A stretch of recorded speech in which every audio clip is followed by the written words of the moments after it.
Bueno, y ustedes saben que hay mucha movida en el Parlamento. Hoy estuvo el jefe de Gabinete de Ministros en la Cámara de Diputados y a esta hora llegan datos del Senado que durante la tarde acordó que mañana no haya sesión, esperar una semana más para tratar el tema de la boleta única para que podamos votar con otro sistema el año que viene y dejar en stand-by dos temas complejos: el financiamiento de la CIDE con fondos reservados y los fondos necesarios para financiar las universidades.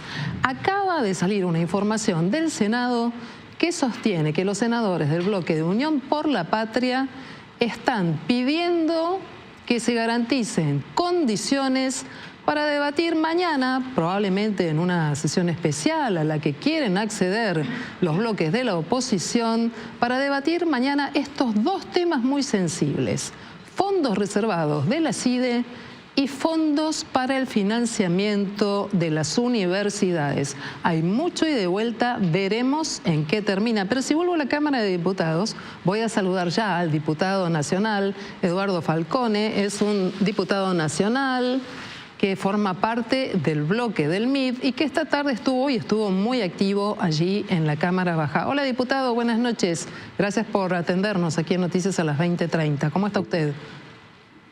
Bien, le pido disculpas porque me iban a llamar por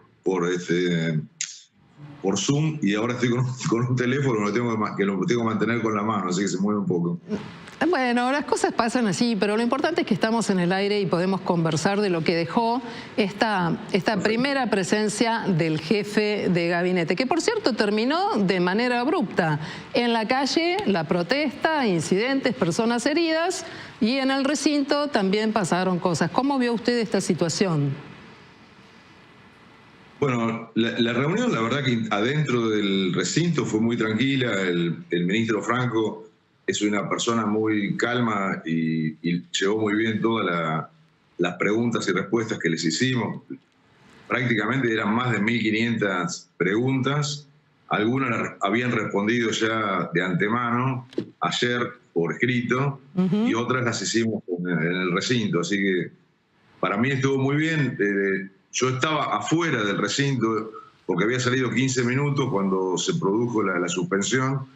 Sí. Así que cuando volví al recinto ya se había ido toda los manifestantes, no había ningún problema, pero justo en ese momento me avisaron que se había levantado la sesión, así que me volví a mi oficina del anexo.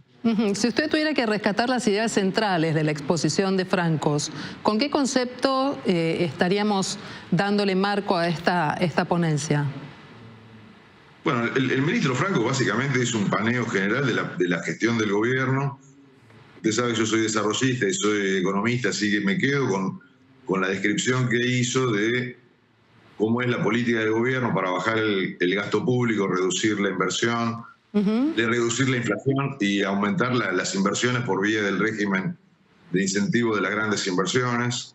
Yo particularmente, como soy de Chivilcoy y por ahí pasa la Ruta 5, que hace 40 años que no hay avances, le hice una pregunta concreta sobre la obra pública en la Ruta 5 y me la respondió. Así que bueno, básicamente después hubo preguntas de distinto tipo, muchas sobre la situación del decreto sobre el acceso a la información. Sí. Mucho se repitió esa pregunta.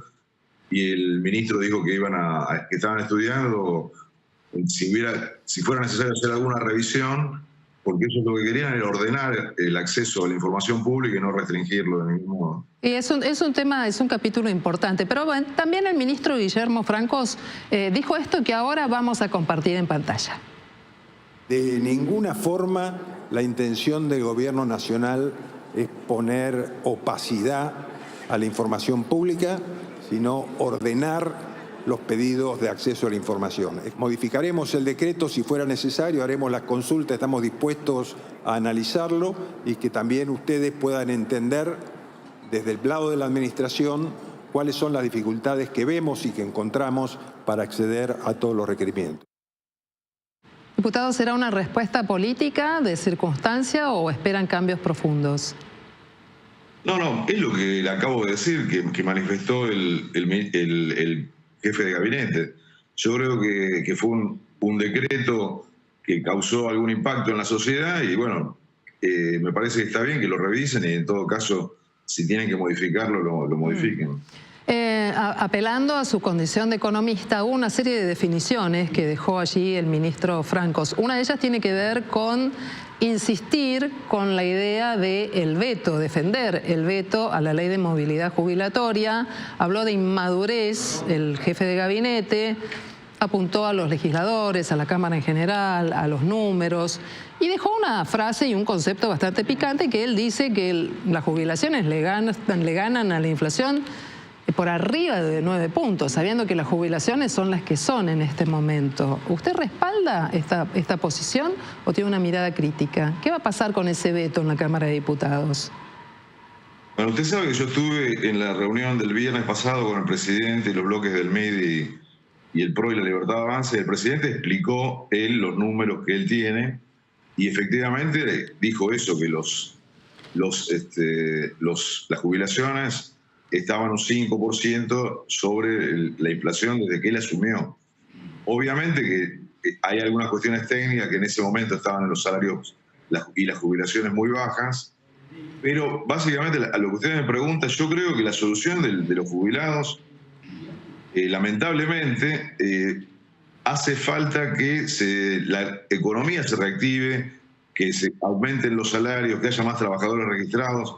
Estas son cuestiones de corto plazo, ninguna fórmula va a solucionarle a los jubilados nada, pues imagínense que estamos hablando de muy pocos, digamos, de algunos miles de pesos que no le cambian la ecuación a los jubilados que están con salarios y jubilaciones bajísimas hace 40 años. Ahora, diputado, entonces usted va a respaldar el veto.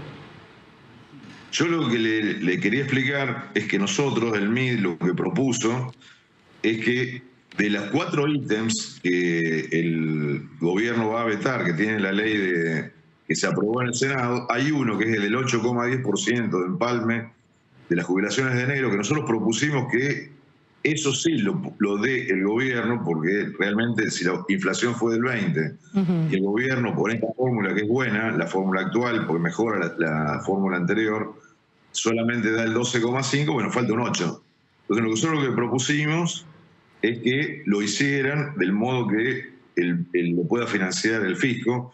El PRO dio una solución parecida y usted vio que tanto en el Senado como hay algunos titulares que salieron en los diarios, en los medios, que el gobierno está estudiando una recomposición de ese importe. O sea, el veto tiene 4 ítems que lo hacen impagable, según la explicación que dio el gobierno, que dice que no va a fundir a todos los argentinos o endeudarlos, porque él tiene que cuidar por todos los argentinos, los jubilados, los jóvenes, etc. Es una evaluación que él hace y hizo una evaluación del costo que tiene este paquete de reforma jubilatoria. Obviamente que es muy antipático decir esto, porque uno hace una cuenta, son 30.000 pesos por jubilado, pero bueno, son millones de jubilados. Cuando usted suma todo eso, el Estado no lo puede financiar. De hecho, pasó con el gobierno anterior, el anterior al anterior.